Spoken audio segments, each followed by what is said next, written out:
चंगाई, छुटकारा, पाप क्षमा, आनंद, शांति, अनंत जीवन। यह है ऐलान मसीह के क्रूस का, वह क्रूस जो गए 2000 वर्ष से पापी और कमजोर इंसान के लिए सामर्थ बन चुका है। परमेश्वर का पुत्र यीशु मसीह इंसान बनकर 2000 साल पहले धरती पर आया और पापियों की मुक्ति के लिए क्रूस पर बलिदान किया और स्वर्ग के आशीषों को हम पापियों के लिए धरती पर लाया।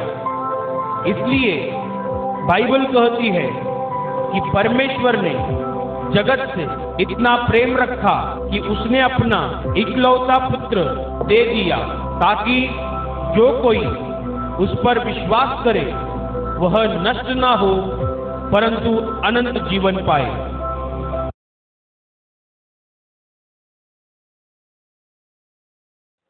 मरकुस का सुसमाचार अध्याय 2 वचन 15 से लेकर 17 तक मैं पढ़ रही हूँ, ध्यान देकर सुनो।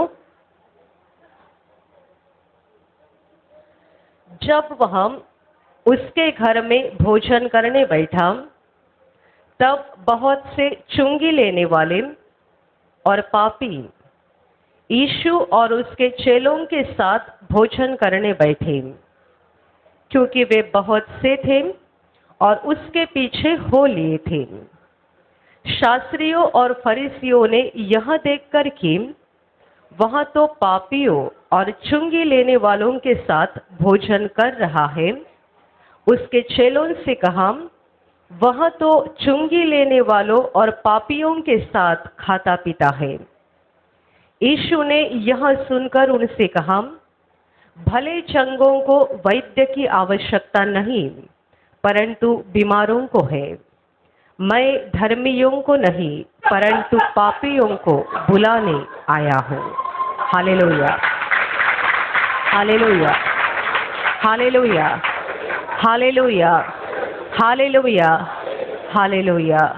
मेरे प्यारे भाई और बहनों, यहाँ पर एक ऐसी घटना लिखी हुई है कि प्रभु यीशु मसीह ऐसे एक मनुष्य के घर में खाना खाने के लिए गया था जो कि चुंगी लेने वाला था। चुंगी लेने वाला मनुष्य यानी जकात लेने वाला मनुष्य जो जकात के नाके पे बैठता है और लोगों से पैसा लुटता है, बिल्कुल उसी तरह का यह मनुष्य था। इसलिए दुनिया की नजर में वह एक पापी मनुष्य था। प्रभु ने उसको अपने पीछे हो लेने के लिए आमंत्रित किया था और प्रभु की बात को सुनकर ये चुंगी लेने वाला प्रभु के पीछे हो लिया था और उसने प्रभु को और उसके चेलों को अपने घर में खाना खाने के लिए बुलाया था। प्रभु यीशु अपने चेलों के साथ इस मनुष्य के घर में खाना खाने के लिए बैठा था। तभी केवल प्रभु और उसके 12 चेले नहीं थे, बल्कि और बहुत सारे लोग थे। एक बहुत भीड़ वहां पर थी जो प्रभु के पीछे हो ली थी। और जो भीड़ थी उनमें कौन लोग थे? सारे के सारे पापी, चुंगी लेने वाले, अर्थात दुनिया की नजर में पूरी तरह से बदनाम लोग प्रभु के पीछे थे। Hallelujah, hallelujah. दुनिया की नजर में बदनाम लोग प्रभु के पीछे थे और प्रभु इस मनुष्य के घर में खाना खाने बैठा है, उसके चेले भी है और साथ में ये पापी लोग, चुंगी लेने वाले और सारी दुनिया की नजर में पापी बदनाम लोग वहां प्रभु के साथ खाना खाने बैठे थे।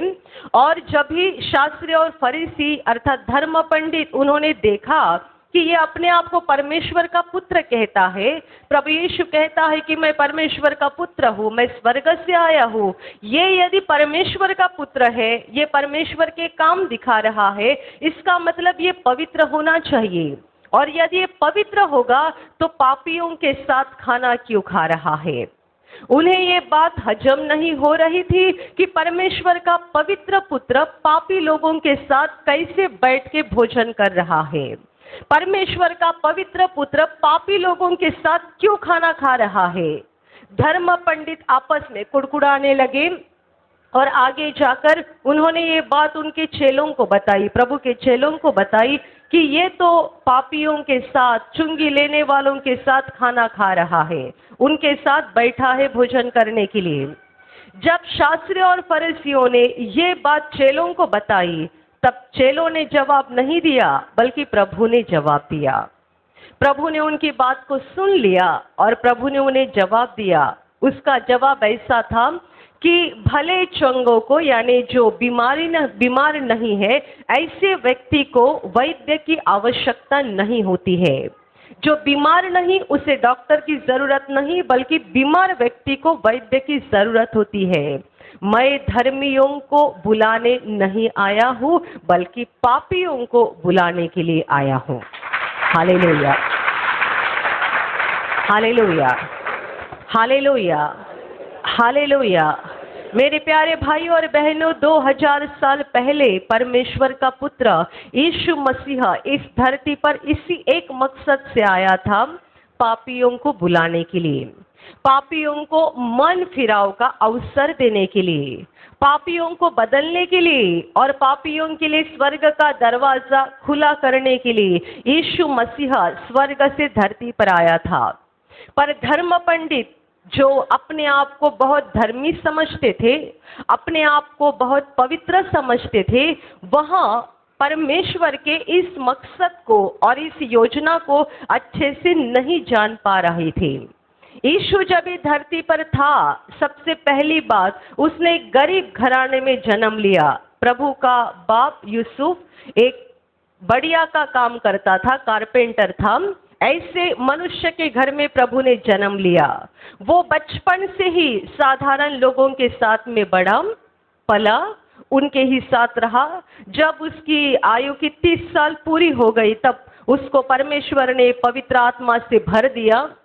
उसके बाद से वो परमेश्वर का काम करने लगा। पर उसके बाद भी जब बड़े बड़े चमत्कार हो रहे थे, प्रभु बड़े बड़े उपदेश कर रहा था, प्रवचन दे रहा था, तो भी उसके साथ कौन से लोग थे? उसके साथ जो लोग थे वो दुनिया की नजर में बिल्कुल साधारण लोग थे, पापी लोग थे। और धर्म पंडित जब ये देखते थे, तब उनको ये बात हजम नहीं होती थी कि ये यदि परमेश्वर का पुत्र है तो ये धर्म पंडितों के साथ रहना चाहिए। ये यदि परमेश्वर का पुत्र है तो धर्मी लोग, पवित्र लोग इसके साथ होने चाहिए। पर देखो, अपने आप को परमेश्वर का बेटा कहलाता है और रहता है पापियों के बीच में, खाना खाता है पापियों के साथ, भोजन करने के लिए बैठता है चुंगी लेने वालों के साथ। Hallelujah, hallelujah, hallelujah. पर प्रभु का जवाब ये है कि मैं धर्मियों के लिए नहीं आया हूँ। यदि कोई मनुष्य अपने आप को धर्मी समझ रहा है, तो उसे प्रभु जवाब दे रहा है कि मेरा तुझसे कुछ भी काम नहीं है। मैं तेरे लिए धरती पर नहीं आया हूँ, मैं पापियों के लिए धरती पर आया हूँ। हालेलुया। और यह बस उसने बोला नहीं, अपने जीवन के द्वारा उसने साबित करके दिखाया। उसने पापियों को पापों की क्षमा दी, उसने पापियों के ऊपर अपना सच्चा प्यार दिखाया। बाइबल में एक घटना लिखी हुई है कि एक बार प्रभु यीशु के पास ऐसी एक औरत को लाया गया था जिसको व्यभिचार करते हुए पकड़ा गया था। लोग उसको लेकर यीशु के पास आ गए, क्योंकि यीशु पापियों के ऊपर बड़ा प्यार दिखाता था। लोग लेकर आए यीशु की परीक्षा लेने के लिए, ये देखने के लिए कि अभी ये क्या बोलेगा, क्योंकि इजराइल लोगों के पास व्यवस्था थी और उस व्यवस्था में मूसा ने उनको ऐसी आज्ञा देकर रखी थी कि यदि कोई व्यक्ति तुम्हें व्यभिचार करते हुए पाया जाएगा तो उनको पत्थरवाह करके मार डालो। ये मूसा ने व्यवस्था में उनको आज्ञा दी थी।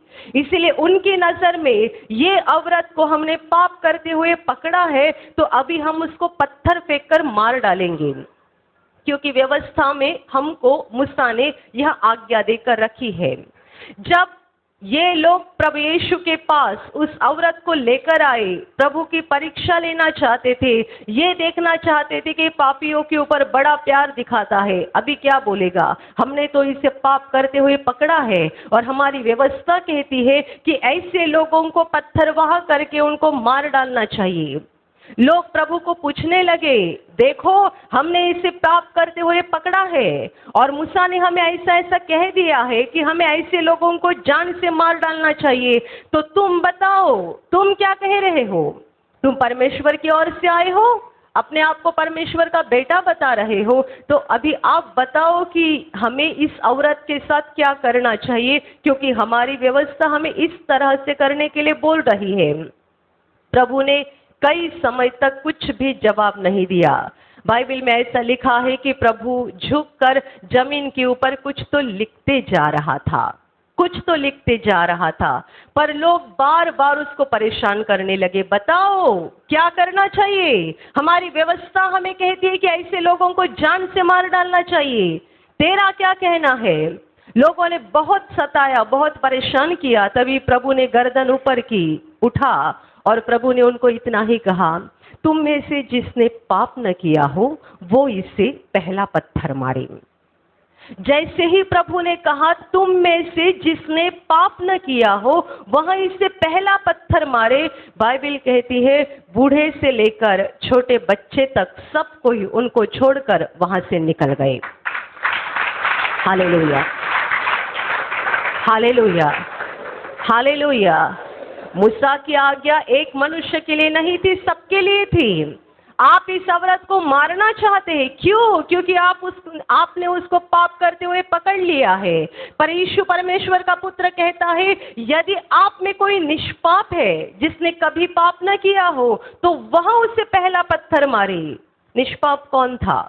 कोई नहीं, हर कोई अपने पाप को जानता है। सब उसे छोड़कर चले गए। सब जाने के बाद प्रभु ने फिर से देखा कोई नहीं है, बस वो औरत नीचे बैठकर रो रही है और कोई है नहीं। प्रभु ने उससे पूछा क्या किसी ने तुझे दंड नहीं किया? उसने कहा नहीं प्रभु। प्रभु ने कहा मैं भी तुझे दंड नहीं देता, जाम अब से पाप मत करना। Hallelujah, hallelujah.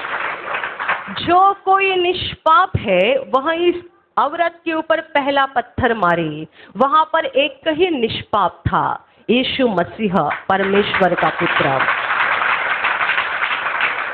और मूसा की व्यवस्था के अनुसार प्रभु यीशु को पूरा की पूरा अधिकार था उस औरत के ऊपर पत्थर मारने का। मूसा की व्यवस्था के अनुसार प्रभु यीशु को 100% अधिकार था कि वह उस औरत को जान से मार डाल सकता था।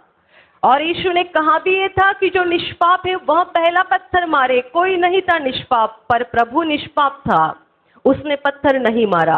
उसने कहा मैं भी तुझे दंड नहीं करता, जा अब से आगे पाप नहीं करना। Hallelujah, hallelujah, hallelujah. दुनिया की नजर कैसी होती है? दुनिया जब पापी व्यक्ति को देखती है, दुनिया उनके बारे में बहुत कुछ बोलती है, बोलती है, बोलती है, बहुत गलत गलत बातें करती है। और दुनिया ऐसे मनुष्य को, चाहे वो मर्द हो या औरत हो, उनको पूरी तरह से बदनाम कर देती है। पर परमेश्वर की नजर अलग नजर है। परमेश्वर मनुष्य के समान नहीं देखता है, परमेश्वर का देखना अलग होता है। बाइबल में परमेश्वर ने खुद कहा है कि तुम तो बाहरी रूप देखते हो, मैं बाहरी रूप नहीं देखता हूँ, मैं दिल देखता हूँ। परमेश्वर हर इंसान का दिल देखता है। यीशु मसीह दुनिया में क्यों आया था? पापियों को बचाने के लिए, पापियों को पापों से छुटकारा देने के लिए, पापियों को पापों से मुक्ति देने के लिए वो आया था। इसलिए वो धर्म पंडितों के साथ और अपने आप को धर्मी समझने वालों के साथ नहीं रह सकता था। वो पापियों के साथ रहा, पापियों के साथ चला, पापियों के साथ भोजन करने बैठा, पापियों पर उसने प्यार दिखाया, पापियों को उसने पापों की क्षमा दिलाई, क्योंकि वो इसी मकसद से आया था कि पापियों को पापों की क्षमा देकर उनको स्वर्ग का अनंत जीवन दे दे। Hallelujah, hallelujah, hallelujah, hallelujah.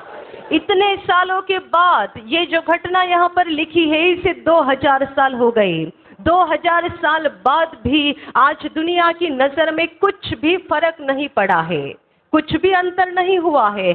आज भी लोग कहते हैं ये पापी है, वो पापी है, ये ऐसी है, वो ऐसा है। दुनिया ऐसे ही बोलते रहती है, पर परमेश्वर का देखना अलग है। परमेश्वर हर एक से प्यार करता है और उनसे ज्यादा प्यार करता है जो उसके सामने नम्र बनकर कहता है, प्रभु मैं एक पापी मनुष्य हूँ, मैं एक पापी व्यक्ति हूँ, मुझ पर दया कर।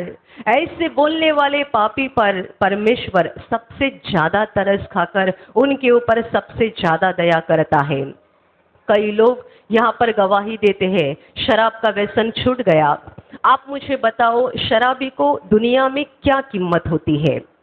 एक शराबी जो दिन रात शराब पीता है, हमेशा शराब की धुन में रहता है, उसे दुनिया की नजर में क्या कीमत होती है? कुछ नहीं। पर जब वे परमेश्वर के पास आते हैं और परमेश्वर को कहते हैं कि प्रभु मुझे इससे छुटकारा चाहिए, मुझे इससे मुक्ति चाहिए, क्या होता है? परमेश्वर आसमान से उनके ऊपर दया करता है। दुनिया की नजर में उनकी कोई कीमत नहीं है, पर परमेश्वर सबसे बढ़कर उनसे प्यार करता है। Hallelujah, hallelujah, hallelujah, hallelujah. बहुत सारे लोग जो दुनिया की नजर में बदनाम है, उनसे परमेश्वर ज्यादा प्यार करता है। क्यों ज्यादा प्यार करता है? यीशु का धरती पर आने का मकसद ही यही था, वो पापियों को बुलाने के लिए आया था। यदि आप अपने आप को पापी समझते हैं और आप अपने पापों को मानने के लिए तैयार है, आप अपने पापों का पश्चाताप करने के लिए तैयार है, तो परमेश्वर उसका प्यार, उसकी करुणा और उसकी दया आपको दिखाने के लिए तैयार है, आपको पापों की क्षमा दिलाने के लिए तैयार है। क्योंकि यीशु ने खुद कहा है कि मैं पापियों को बुलाने के लिए आ गया हूँ। वो पापियों के लिए आया है। उसने पापियों के लिए इंसान का जन्म लेकर धरती पर आया। पापियों के लिए उसने अपना क्रूस पर बलिदान किया। पापियों के लिए सारा दंड अपने ऊपर लिया और पापियों के लिए उसने क्रूस पर जान दी है। Hallelujah, hallelujah, hallelujah, hallelujah. Bible में घटना लिखी हुई है जो कि प्रभु यीशु ने खुद बताई है कि एक बार एक फरीसी और एक चुंगी लेने वाला पापी मनुष्य दोनों मंदिर में प्रार्थना करने के लिए गए। फरीसी यानी धर्म पंडित जब भी मंदिर में प्रार्थना करने के लिए गया तो एकदम आगे गया, क्योंकि वो अपने आप को बड़ा पवित्र समझ रहा था।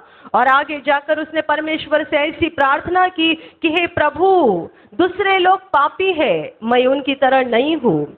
मैं एक पवित्र जीवन जीने वाला एक अच्छा इंसान हूँ। मैं उपवास करता हूँ, मैं दान धर्म करता हूँ, मैं एक सही जीवन बिता रहा हूँ। ये धर्म पंडित अपने आप को परमेश्वर के सामने धर्मी साबित कर रहा था, जबकि दूसरा मनुष्य मंदिर में एकदम पीछे खड़ा था। वो पापी था, अपने आप में जानता था कि मैं एक पापी मनुष्य हूँ और परमेश्वर के सामने खड़ा होने के मैं लायक नहीं हूँ। यीशु कहता है उसने अपनी आंखों को भी ऊपर नहीं उठाया, वो जमीन की ओर देखकर रो रहा था, अपनी छाती पीट पीट कर बोल रहा था, हे परमेश्वर मुझ पापी पर दया कर। दो व्यक्ति एक साथ मंदिर में प्रार्थना कर रहे हैं। एक बहुत आगे जाकर, करीब जाकर बोल रहा है कि मैं एक धर्मी मनुष्य हूँ। दूसरा मंदिर में पीछे खड़ा होकर रो रहा है और ये बोल रहा है कि मैं पापी हूँ, मुझ पर दया कर। यीशु ने कहा ये दूसरे मनुष्य के ऊपर जो मंदिर में पीछे खड़ा होकर रो रहा था और पापों की माफी मांग रहा था, उसके ऊपर स्वर्ग से परमेश्वर की दया हो गई और परमेश्वर ने उसे धर्मी ठहराया। Hallelujah, hallelujah, hallelujah. परमेश्वर ने उसे धर्मी ठहराया। मेरे प्यारे भाई और बहनों, जो दिल के अहंकारी लोग हैं, जो दिल में गर्व से भरे हुए लोग हैं, ऐसे लोगों के ऊपर परमेश्वर का अनुग्रह नहीं होता, बल्कि जो अपने आप को छोटा बनाते हैं, जो अपने आप को नम्र करते हैं, जो मन में लीन हो जाते हैं, ऐसे लोगों के ऊपर स्वर्ग से परमेश्वर का अनुग्रह होता है, चाहे वो कितना भी पापी और कितना भी गलत जीवन क्यों न जिए हो। Hallelujah, hallelujah, hallelujah. बहुत साल पहले आई हुई एक गवाही है। एक भाई ने ऐसी गवाही दी थी कि उसके ऊपर कर्जे का बोझ हो चुका था, और इतना बड़ा बोझ हो चुका था कि जिसकी वजह से उसकी औरत ने उसको छोड़ दिया था। उसके माँ और पिताजी भी उसके दुश्मन बन चुके थे। कर्जा ही इतना बड़ा हो चुका था कि माँ बाप और उसकी खुद की औरत भी उनसे बातचीत नहीं करते थे। ये व्यक्ति कई सालों तक बड़ा निराश था, बहुत बुरी हालत में था, अपना घर छोड़ के कहीं अकेले जाके रहता था। इसीलिए अकेले रहता था क्योंकि जिनसे कर्जा लिया हुआ है वो हर दिन तंग करने के लिए आते थे, और जब भी कर्जा जिनसे लिया है वो लोग आते थे दरवाजे के ऊपर, तब इसके माँ, उसके पिताजी उसको गालियाँ देते थे, बहुत बुरा बुरा बोलते थे। और इसीलिए यह व्यक्ति इतना निराश हो गया था कि अपना घर छोड़कर कहीं तो बहुत दूर अकेले जाकर किसी किराए के घर में रहा करता था। उसने बहुत समय राह देखी, कुछ तो हो जाएगा, कहीं से तो मुझे कर्जे से मुक्ति मिल जाएगी, कुछ हुआ नहीं। जब यह व्यक्ति उस घर में, किराए के घर में अकेला रहा करता था, उस समय अपना आशीर्वाद प्रार्थना केंद्र का कार्यक्रम टीवी पे सुबह के समय पे आता था। यह व्यक्ति को एक दिन सुबह टीवी देखते समय उसने अपना कार्यक्रम देखा, उसे अच्छा लगा और उस दिन से वो कार्यक्रम देखते रहा। उसने कहा कि सुबह मैं नींद में रहता था, इसलिए मैंने टीवी को टाइम सेट करके रखा था, 7 बजे कार्यक्रम शुरू होता था, तभी टीवी शुरू हो जाता था। कितने महीने तक ये चलता रहा, मैं टीवी का कार्यक्रम देखते रहा, पर मेरे जीवन में कोई भी बदलाव नहीं आ रहा था। ना मैं अपने औरत से संपर्क कर पा रहा था, ना माँ बाप से संपर्क कर पा रहा था, क्योंकि ये सारे मेरे दुश्मन बन चुके थे। ऐसी हालत में एक दिन ऐसा आ गया कि उसने फैसला किया, अभी मेरे जीने का कोई मतलब नहीं है, कोई मुझे इससे बाहर नहीं निकालेगा, मुझे खुदकुशी करके अपने जीवन को खत्म करना चाहिए, क्योंकि मेरे लिए कुछ है ही नहीं, ना मैं कर्जे से बाहर आता हूँ और जो मेरे अपने लोग हैं ये भी मेरे दुश्मन बन चुके हैं, तो मेरे जीने का कोई मतलब ही नहीं है, मुझे मेरे जीवन को खत्म करना चाहिए। इसने कहा, ये सोच में पूरी रात मैं सोया नहीं। मैंने सोचा कि आज सुबह किसी भी हालत में मैं इस फैन को फांसी लगाकर मर जाऊंगा, मेरे जीने का कुछ मतलब ही नहीं है। पूरी रात तड़प रहा था। सुबह होने के बाद ये उठा और उसने फैन को रस्सी लगाई और रस्सी के अंदर अपनी गर्दन डाली। उसने कहा, मैं रो रहा था और रोते रोते मैंने फांसी लगाई, पर मुझे मालूम नहीं था कितना समय हो रहा है, क्या हो रहा है, क्योंकि मैं रात भर जाग रहा था। जब भी मैंने फांसी लगाई, उसी समय, बिल्कुल उसी समय 7 बज रहे थे, मेरा टीवी शुरू हो गया और गाना शुरू हो गया, प्यासा हिरण जैसे।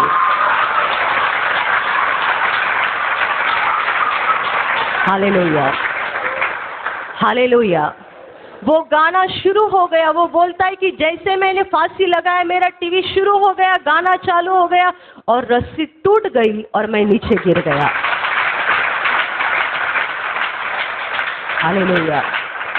रस्सी टूटकर मैं नीचे गिर गया और मैं जोर जोर से रोने लगा। मैंने प्रभु से कहा, यदि तूने ये किया है, इसका मतलब तू मेरे साथ है, तू मुझ पर प्यार करता है और तू मेरे जीवन में कुछ तो करने जा रहा है। मैं तो मेरी जिंदगी को अभी खत्म करने जा रहा था, क्यों तूने मुझे बचाया? यदि तूने मुझे बचाया है तो कुछ तो तेरा मकसद है। उस व्यक्ति ने कहा, उस दिन से मेरे दिल के अंदर एक उम्मीद जागने लगी कि परमेश्वर ने क्यों इतना बड़ा चमत्कार किया, क्यों मुझे बचाया, सचमुच वो कुछ तो मेरे लिए करने जा रहा है। उसने विश्वास के साथ उस दिन से प्रार्थना करना शुरू किया, बाइबल पढ़ना शुरू किया। तुरंत कुछ हुआ नहीं, पर उसने कहा 2 या 3 महीने के अंदर अचानक उसके जीवन में बदलाव होने लगा।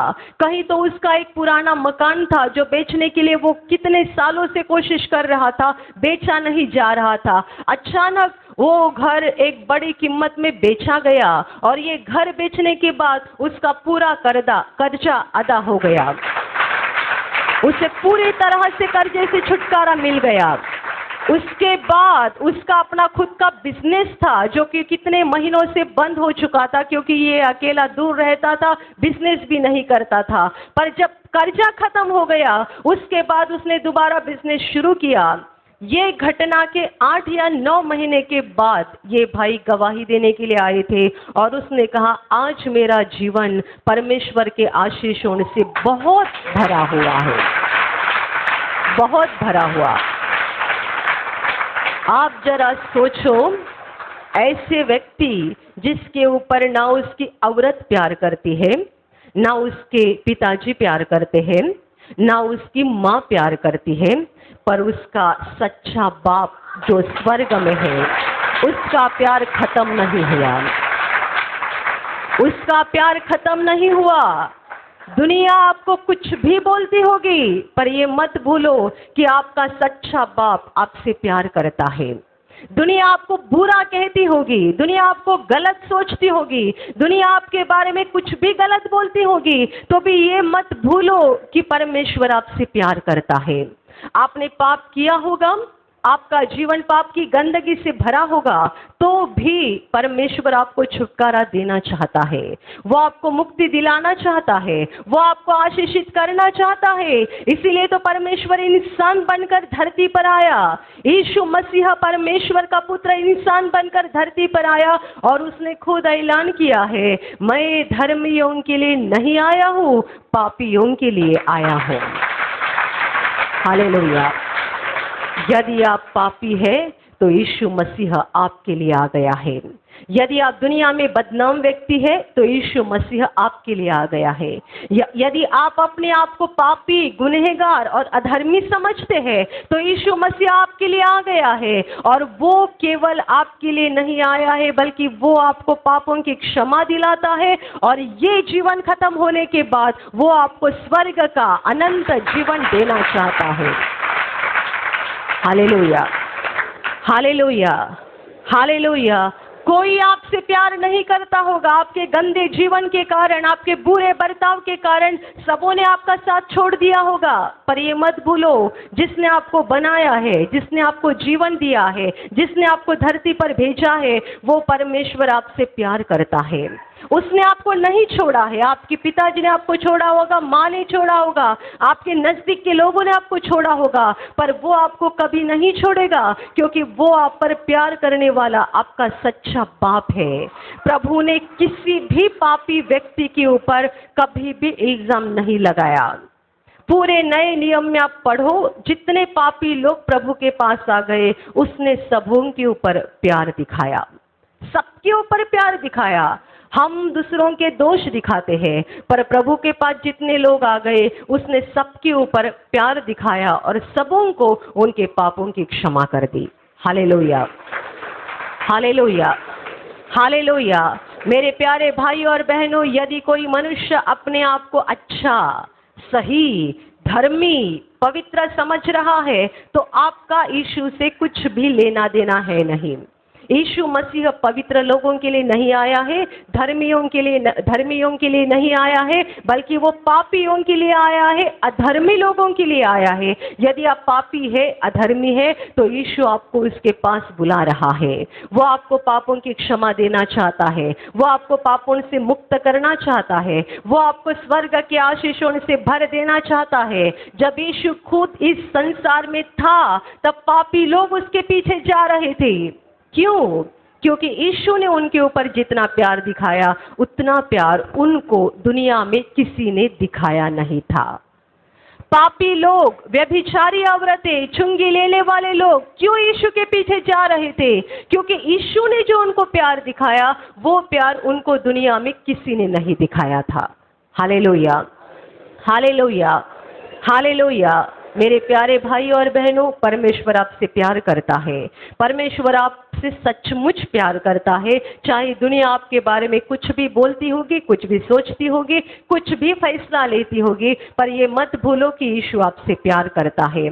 उसके पास आ जाओ। हम में से कोई भी धर्मी नहीं है, कोई भी पवित्र नहीं है। बाइबल कहती है सबने पाप किया है। हम सब जानते हैं हमारे अंदर हमने क्या क्या पाप किए हैं, हमने क्या क्या गलत काम किए हैं, हमारे जीवन में क्या क्या बुरा है, हम सब जानते हैं। किसी ने हमें बताने की जरूरत नहीं है। हमें परमेश्वर के सामने नम्र होना चाहिए, अपनी गर्दन झुकाकर उसके सामने नम्र होकर अपने पापों को कबूल करना है, पश्चाताप करना है। जब आप ये करोगे तब परमेश्वर आपको उसके गोद में ले लेगा, आपको पापों की क्षमा करेगा, आपके पापों को हमेशा के लिए मिटा देगा और स्वर्ग का दरवाजा आपके लिए खोल देगा। Hallelujah, hallelujah. ये मत सोचो कि धर्मी व्यक्ति परमेश्वर के आशीषों को पाता है, पवित्र व्यक्ति परमेश्वर के आशीषों को पाता है। यदि धर्मी और पवित्र लोग परमेश्वर के आशीषों को पाते हैं तो हम में से कोई भी उसके आशीष पाने के लायक नहीं है, क्योंकि हम पापी लोग हैं।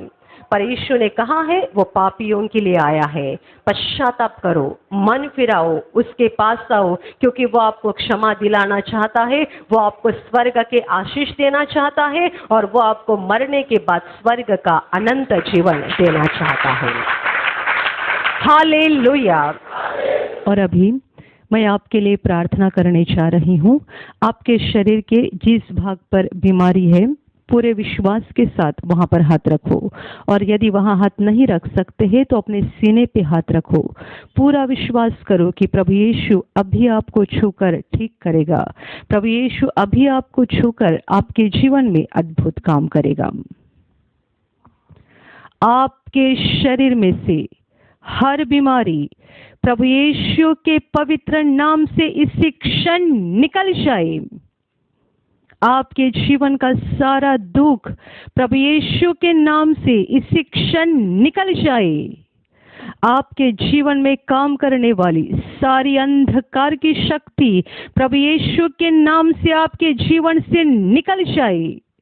सारे शैतान के बंधन आपके जीवन से टूट जाए।